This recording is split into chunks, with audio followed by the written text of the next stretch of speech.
Ngayon mga ka-LE, mas maiintindihan natin ang galit ng Diyos sa mga kwentong yan kung alam na natin ang kahulugan ng kwento ni Adam at Eve sa paraiso.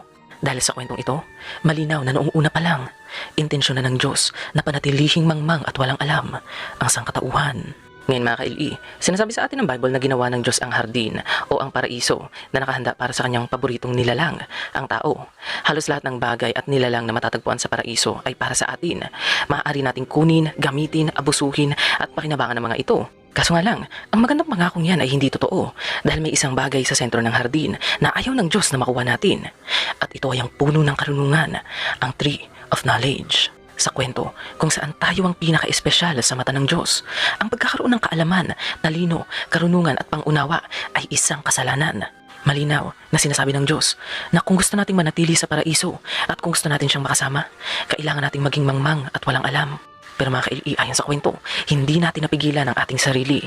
O tayo sa karunungan dahil nilikha tayo ng Diyos na nagnanais na matuto. At nang kumain si Adam at Eve mula sa puno ng karunungan, dito na nagsimula ang lahat ng problema natin. Una, natuto tayong magdamit at ngayon, hindi na tayo hubot-hubad na naninirahan sa paraiso kasama ang mga hayop. Natuto tayong magsaka at magtayo ng sibilisasyon. Natutunan din natin ang pagtatayo ng kaharian kung saan tayo natutong maglunsad ng gera. Pero sa parehong panahon, natutunan din natin ang alagaan ng isa't isa. Mulat na ang ating mga mata. Yung mga bagay na ipinagbabawal ng Diyos ay hawak na nating lahat ngayon at hindi natin ito gustong bitawan. Ang mga forbidden knowledge na ito ay ang ginamit natin upang marating natin ang kalawakan at ibang mundo.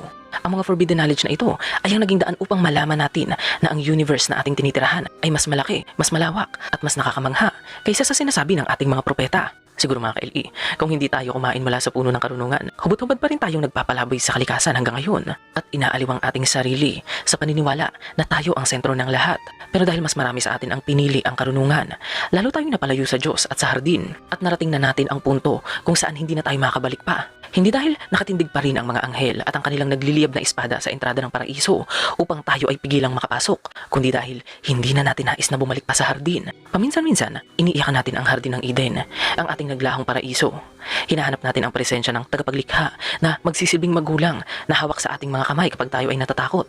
Hinahanap-hanap natin ang paniniwala na tayo ang sentro ng lahat dahil ito ay nagbibigay sa atin ng saya.